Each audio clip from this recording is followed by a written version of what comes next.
Guys welcome back to my YouTube channel. तो मु बर्तमान आसी आम विलेज चर्च को।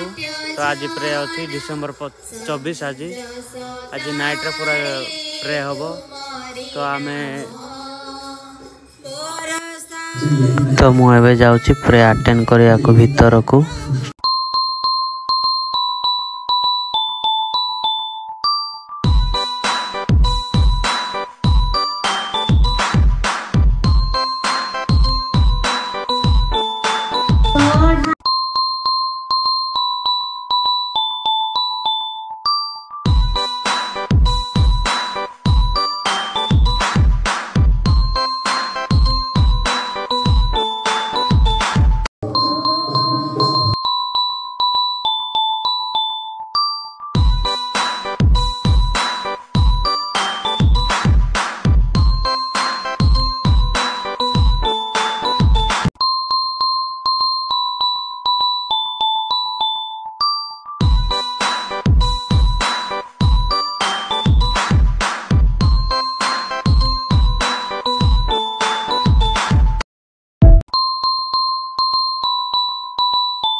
तो हेलो गाइस मु बर्तमान आसी आम गाँ पाखर चर्च पाख। तो मु बर्तमान आसी ये भी प्रे करा तो तेणुक मुझे तो देखा चलतु।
दिव्य शिशु शिशु धन्यवाद ज्ञापन करने समस्त पिला भविष्य उज्जवल हवा निमंते निवेदन ये समस्त दिव्य होली दिव्य परिवेश करने निमंते जहाँ को निवेदन करें।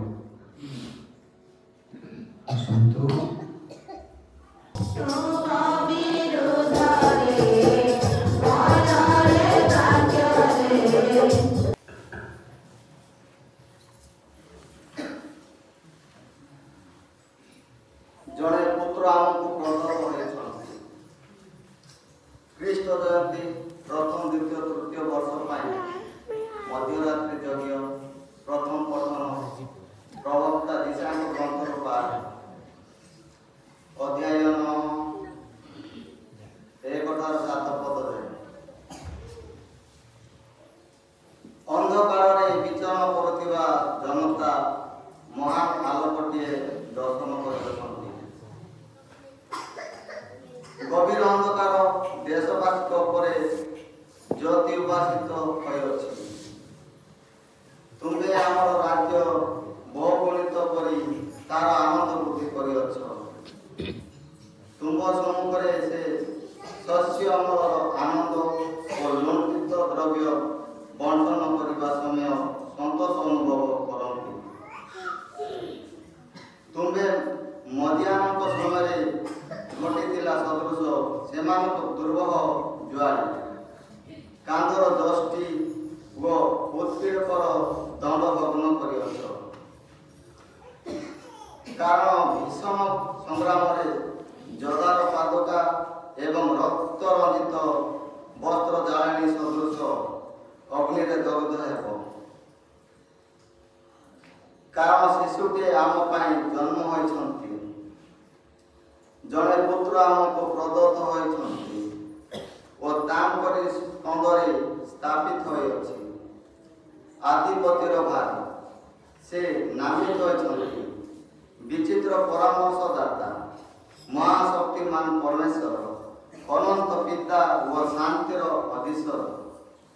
ତାଙ୍କର ଅଖଣ୍ଡ ରାଜତ୍ୱ ଓ ଶାନ୍ତିର ସମାପ୍ତି ନାହିଁ। କାରଣ ଆଜଠାରୁ ଯୁଗାନ୍ତର ପାଇଁ ଦାଉଦଙ୍କ ସିଂହାସନ ଓ ତାଙ୍କ ରାଜକୀୟ କ୍ଷମତାକୁ ସେ ନ୍ୟାୟ ଓ ସାଧୁତାରେ ପ୍ରତିଷ୍ଠିତ ଓ ସୁଦୃଢ଼ କରନ୍ତି। ସେନାଧିପତି ପ୍ରଭୁଙ୍କର ଉଦ୍ଯୋଗ ବଳରେ ହିଁ ଏହା ସାଧିତ ହେବ। ଏହା ଈଶ୍ୱରଙ୍କ ବାକ୍ୟ। ଈଶ୍ୱରଙ୍କୁ ଧନ୍ୟବାଦ। ନାମ ଶୁଣନ୍ତୁ। ଯିବାରେ ଯିବାରେ ବେଥଲିମ ପ୍ରଭୁ ଯୀଶୁ ନେଲେ ଜନମ। ଯିବାରେ ଯିବାରେ ବେଥଲିମ ପ୍ରଭୁ ପିତାଙ୍କ ନିକଟକୁ ପ୍ରେରିତ ପାଉଲଙ୍କ ପତ୍ରରୁ ପାଠ। ଅଧ୍ୟାୟ 2 11-14 ପଦ ପର୍ଯ୍ୟନ୍ତ। সকল ମାନବର ମୁକ୍ତି ନିମନ୍ତେ ଈଶ୍ୱରଙ୍କର ଅନୁଗ୍ରହ ପ୍ରକାଶିତ ହୋଇଅଛି। ବର୍ତ୍ତମାନ ପାଠ ଆରମ୍ଭ। ମନେ ରଖ, সকল ମାନବ ଜାତିର ମୁକ୍ତି ନିମନ୍ତେ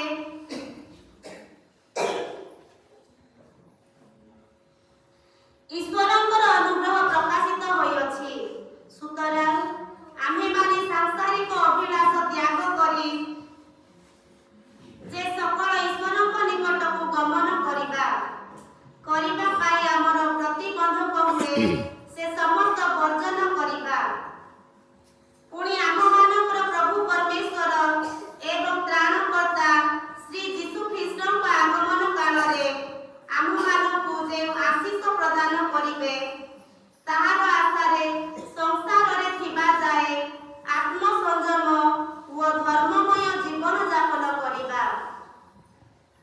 ଏଥିପାଇଁ ସେ ନିଜକୁ ବଳି ସ୍ୱରୂପ ଉତ୍ସର୍ଗ କରି ଆମମାନଙ୍କୁ সকল ପାପରୁ ମୁକ୍ତ କଲେ ଏବଂ ଯେଉଁ ଜାତି ତାହାଙ୍କର ନିଜର ହୋଇ ରହିବ ଏବଂ ଧର୍ମ କର୍ମ କରିବା ବ୍ୟତୀତ ଆଉ କୌଣସି ଅଭିଳାଷ ପୋଷଣ କରିବ ନାହିଁ, ତାକୁ ଶୁଦ୍ଧଭୂତ କରିଥିଲେ।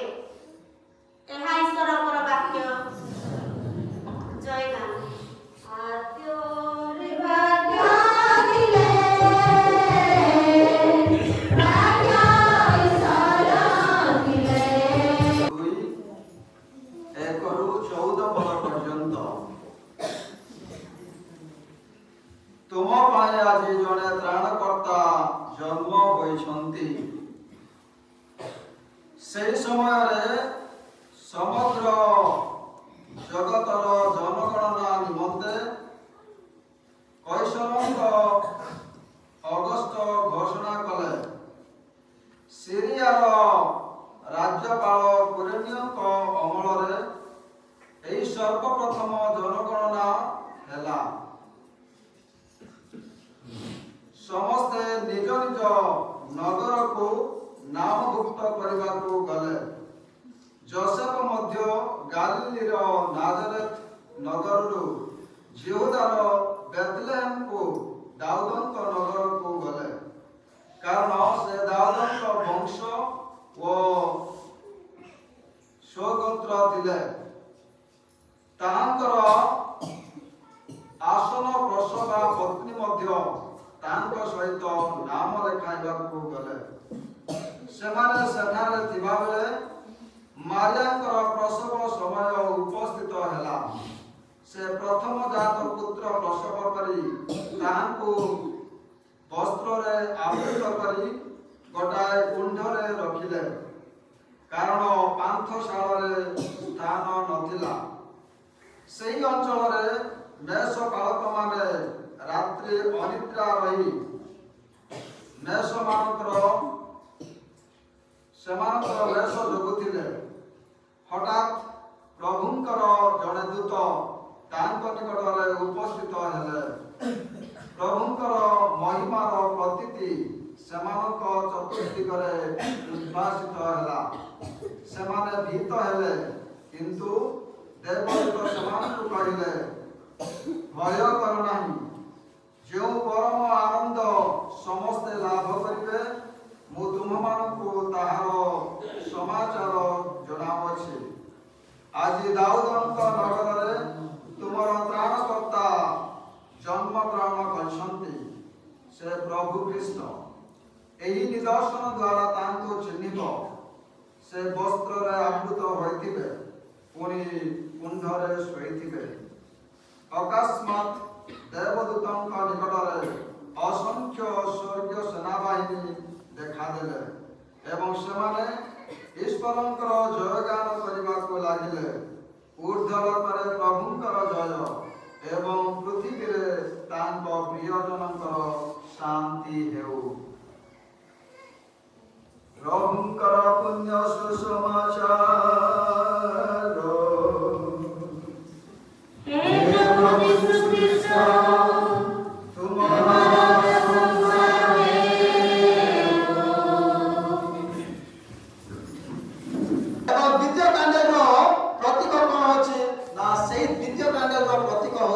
शांति जो परित्राणदाता आसीबे से हमन को खाली छाड़िबे नाही, बरम हमन को कोन देबे?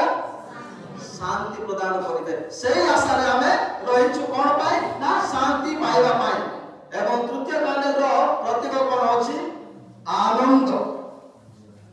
आनंद जे हमन को परित्राण देबे से आसीले हम माने कोन पाइबा ना आनंद पाइबा। और सेही आशा रे हमें रहउछु। पुणी चतुर्थ कांडर प्रतीक कोन होछि ना प्रेम। जो व्यक्ति आसीबे से आमान को तांकर प्रेम प्रदान करिबे।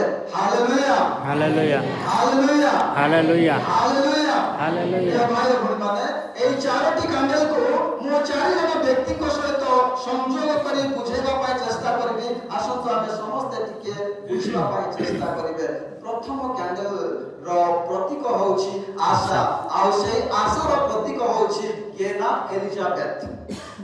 केमिति एलिजाबेथ प्रभुଙ୍କ निकटरे प्रार्थना कले, प्रतीक्षा कले, आ अपेक्षा कले। केते वर्ष? दीर्घ 80 वर्ष ऊर्ध्व। तांकर पुरुषर नाम कोन? एलिजाबेथ रो पुरुषर नाम कोन? जोहनकर बापा मांकर नाम कोन? मां को नाम एलिजाबेथ, बापा को नाम जकरिया। एमाने वृद्ध अवस्था रे प्रभु को निकटरे प्रार्थना करी करी करी करी करी करी करी कोन पाइले? गोटे पुत्र संतान पाइले। आ से पुत्र संतान होती दीक्षा गुरु जोहन। आशार प्रतीक होछि साध्वी एलिजाबेथ।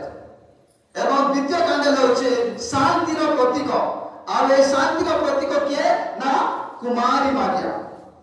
कुमारी मारिया जदि तांको हृदय रे उद्विग्न देखा जाउथिला, कौनसी पुरुष सहित सहवास न करी एक गर्भरे संतान जन्म करूछे, उद्वेग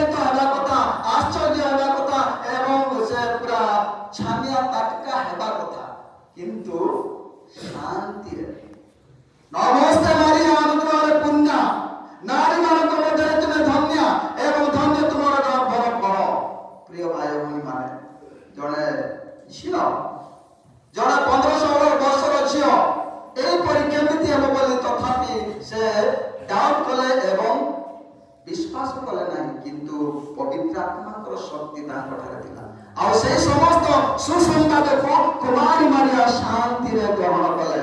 hallelujah hallelujah hallelujah hallelujah hallelujah. Hallelujah. ଏବେ କୋଉ କାଣ୍ଡ? ଆନନ୍ଦ। ଆନନ୍ଦ। ତୃତୀୟ କାଣ୍ଡ ହେଉଛି ଆନନ୍ଦର କାଣ୍ଡ। ଯେତେବେଳେ ଏଲିଜାବେଥଙ୍କୁ କୁମାରୀ ମାରିଆ ସାକ୍ଷାତ କରିବାକୁ ଯାଆନ୍ତି, ସେହି ସମୟରେ ଗର୍ଭରେ ଥିବା ଶିଶୁ କଣ ହୁଏ? ଆନନ୍ଦରେ ନାଚି ଉଠେ। ଆଉ ସେହି ଆନନ୍ଦରେ ନାଚି ଉଠିବା ବ୍ୟକ୍ତି ହେଉଛନ୍ତି କିଏ? ଦୀକ୍ଷା ଗୁରୁ ଜହନ। ଦୀକ୍ଷା ଗୁରୁ ଜହନ କୁମାରୀ ମାରିଆଙ୍କ ଗର୍ଭରେ ଶିଶୁ ଦିଶୁଥିବା ଜାଣି ଆନନ୍ଦରେ ସେ ଉଛୁଳି ଉଠନ୍ତି, ଡିଆଁ ମାରନ୍ତି ବୋଲି ସେ କହନ୍ତି। ମୋର ପ୍ରିୟ ଖ୍ରୀଷ୍ଟ ବିଶ୍ୱାସୀ ଭାଇ ଭଉଣୀ, ଏଠି କେବଳ ଯେ ଏଲିଜାବେଥ ଏବଂ କୁମାରୀ ମାରିଆ ଦୁଇ ଜଣ ଭେଟ ହୁଅନ୍ତି ତାହା ନୁହଁ। ମନୁଷ୍ୟ ରୂପରେ ଦୀକ୍ଷା ଗୁରୁ ଜହନ ଏବଂ ଈଶ୍ୱର ରୂପରେ ପ୍ରଭୁ ଯୀଶୁ ଖ୍ରୀଷ୍ଟ ପିତା ଈଶ୍ୱର ଏବଂ ମନୁଷ୍ୟର ସାକ୍ଷାତ ହୁଏ। ଆଉ ସେଥିରେ ଅଜସ୍ର ଆନନ୍ଦ ଅନୁଭବ କରନ୍ତି। ଆଉ ସେହି ଆନନ୍ଦର ପ୍ରତୀକ ହେଉଛନ୍ତି ଦୀକ୍ଷା ଗୁରୁ ଜହନ। ପୁଣି ଚତୁର୍ଥ କାଣ୍ଡର ପ୍ରତୀକ ହେଉଛି ପ୍ରେମ। ଆଉ ସେହି ପ୍ରେମର ପ୍ରତୀକ ହେଉଛନ୍ତି ପ୍ରଭୁ ଯୀଶୁ ଖ୍ରୀଷ୍ଟ, ଶିଶୁ ଯୀଶୁ ନିଜେ। ଆମେ ଦେଖିବା ଜହନ ଲିଖିତ ସୁସମାଚାର 3 ଅଧ୍ୟାୟ 16 ପଦରେ ଏବେ ଜାଣିପାରିବା ଈଶ୍ୱର ଜଗତକୁ ଏତେ ପ୍ରେମ କଲେ ଯେ ନିଜର ଅର୍ପିତ ପୁତ୍ରଙ୍କୁ ମଧ୍ୟ ଦାନ କଲେ। ଆଉ ସେହି ପ୍ରେମର ଦାନ ଆମର ପ୍ରଭୁ ଯୀଶୁ ଖ୍ରୀଷ୍ଟଙ୍କର ଜନ୍ମ ଉତ୍ସବକୁ ଆଜି ଆମେ ପାଳନ କରୁଅଛୁ, ଯାହାକୁ ଆମେ କହୁଛୁ ବଡ଼ ଦିନ। କୌଣସି ଦିନ ନାହିଁ, କୌଣସି ଦିନ ନାହିଁ ଭାଇ ଭଉଣୀମାନେ, এই ପୃଥିବୀରେ କୌଣସି ଦିନ ନାହିଁ ଯେଉଁ ଦିନକୁ ଆମେ ବଡ଼ ଦିନ କହୁଛୁ। କେବଳ ଏହି ଦିନକୁ ଡିସେମ୍ବର 25 ବା 24 ଉଜାଗର ରାତ୍ରିର ଏହି ଦିନକୁ, ଡିସେମ୍ବର 25 ଦିନକୁ ଆମେ କହୁଛୁ ବଡ଼ ଦିନ। ଆଉ ସେହି ପରିତ୍ରାଣ ଦାତାଙ୍କର ଜନ୍ମ ଦିବସକୁ ଆମେ ବଡ଼ ଦିନ ବୋଲୁଛୁ। କାହିଁକି ନା ସେ ପ୍ରେମରେ ଈଶ୍ୱର ଥିଲେ ମଧ୍ୟ ମନୁଷ୍ୟ ରୂପରେ ଜନ୍ମ ଗ୍ରହଣ କଲେ ଆମର ପରିତ୍ରାଣ ନିମନ୍ତେ, ଆମର ପାପ ଦାପକୁ ହରଣ କରିବା ନିମନ୍ତେ, ଆମକୁ ଉଦ୍ଧାର କରିବା ନିମନ୍ତେ, ଆମକୁ ମୁକ୍ତି ଦେବା ନିମନ୍ତେ। ତେଣୁକରି ପ୍ରଥମ ପଠନରେ ଆମେ ଶୁଣିବାକୁ ପାଇଲୁ ତୁମ ପାଇଁ ଏକ ପୁତ୍ର ପ୍ରଦତ୍ତ ହୋଇଛି। ଏବଂ ଦ୍ୱିତୀୟ ପଠନରେ ଆମେ ଶୁଣିବାକୁ ପାଇଲୁ ଯେ ତୁମ୍ଭେମାନେ ଅନ୍ଧକାରରେ ବିଚରଣ କରୁଥିବା ଲୋକେ ଆଉ ଅନ୍ଧକାରରେ ରହିବ ନାହିଁ, ବରଂ ସେହି ଜ୍ୟୋତିକୁ ତୁମେ ଦର୍ଶନ କରିବ। ପ୍ରଭୁ ଯୀଶୁ ଖ୍ରୀଷ୍ଟ ଯିଏ ଜ୍ୟୋତି, ଯିଏ ପ୍ରେମ, ଆମମାନଙ୍କ ପାଇଁ ସେ ପରିତ୍ରାଣ ପ୍ରଦାନ କରନ୍ତି। ଯଦିଚ ସେ ଈଶ୍ୱରଙ୍କ ପୁତ୍ର, ଯଦିଚ ସେ ଜ୍ୟୋତି, ଯଦିଚ ସେ ପ୍ରେମ, ତଥାପି ସେହି ପ୍ରେମ, ସେହି ଜ୍ୟୋତି ଆଉ ସେହି ପରିତ୍ରାଣ ଦାତାଙ୍କୁ ଏହିପରି ଅବସ୍ଥାରେ ଜନ୍ମଗ୍ରହଣ କରିବାକୁ ଥିଲା। ମୋର ପ୍ରିୟ ଖ୍ରୀଷ୍ଟ ବିଶ୍ୱାସ ଭାଇ ଭଉଣୀମାନେ, ଗୋଟିଏ ଛୋଟିଆ ଗୀତ, ସ୍ୱର ଭଲ ହେବ ନାହିଁ, ତଥାପି ଅର୍ଥ ବୁଝିବା ପାଇଁ ଚେଷ୍ଟା କରନ୍ତୁ। ଆଉ ସେହି ଗୀତ ଏହିପରି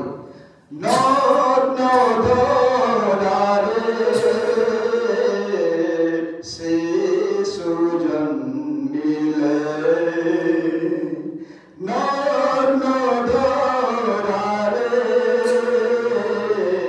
ଶିଶୁ ଜନ୍ମିଲେ ନଥିଲା ଶୟନ ବିଶ୍ରାମର ସ୍ଥାନ, ପ୍ରଭୁ ଯୀଶୁ ରାଜା ପାଇଲେ। ନଥିଲା ଶୟନ ବିଶ୍ରାମର ସ୍ଥାନ, ପ୍ରଭୁ ଯୀଶୁ ରାଜା ପାଇଲେ। ଦୂରରେ ଦୌଡ଼ିଲେ ବେତଲେହେମରେ, ଦୂରରେ ଦୌଡ଼ିଲେ ବେତଲେହେମରେ। ଧନ୍ୟ ଆତ୍ମାରେ ଯେଉଁମାନେ ବେଶ ସେବକଙ୍କ ପ୍ରେମର ଭୋଜ ପ୍ରତି ନିମନ୍ତ୍ରିତ, ହେ ପ୍ରଭୁ ତୁମେ ଯେ ମୋ ଗୃହରେ ପ୍ରବେଶ କରିବ, ସେଥିପାଇଁ ମୁଁ ଯୋଗ୍ୟ ନୁହେଁ। କେବଳ ପଦେ ମାତ୍ର କୁହ ଏବଂ ମୋର ଆତ୍ମା ସୁସ୍ଥ ହେବ। ତୁମରି ମହିମା ସଦା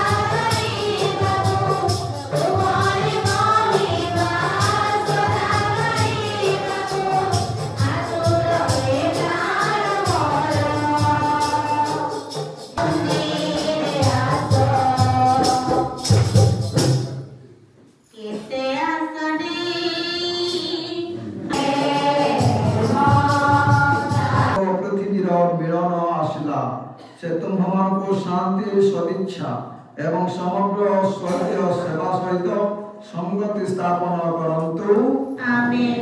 प्रभु आत्मानक संगे रहंतु एवं आपणक आत्मा संगे रहंतु। सर्वशक्तिमान परमेश्वर पिता व पुत्र एवं पवित्र आत्मा आपणमानक आशीर्वाद प्रदान करंतु आमेन। दिव्य यज्ञ समाप्त आपणमाने जानतु प्रभुଙ୍କର सुसमाचार घोषणा करंतु। परमेश्वर को धन्यवाद। शिशु चुमा अछि चुमा के आपणमाने जाय अभिनंदन।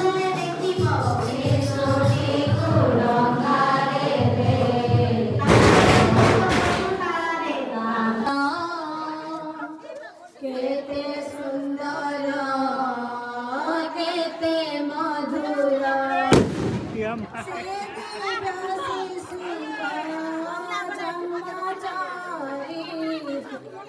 गौड़ जन सुख संदेश बुझी शुभ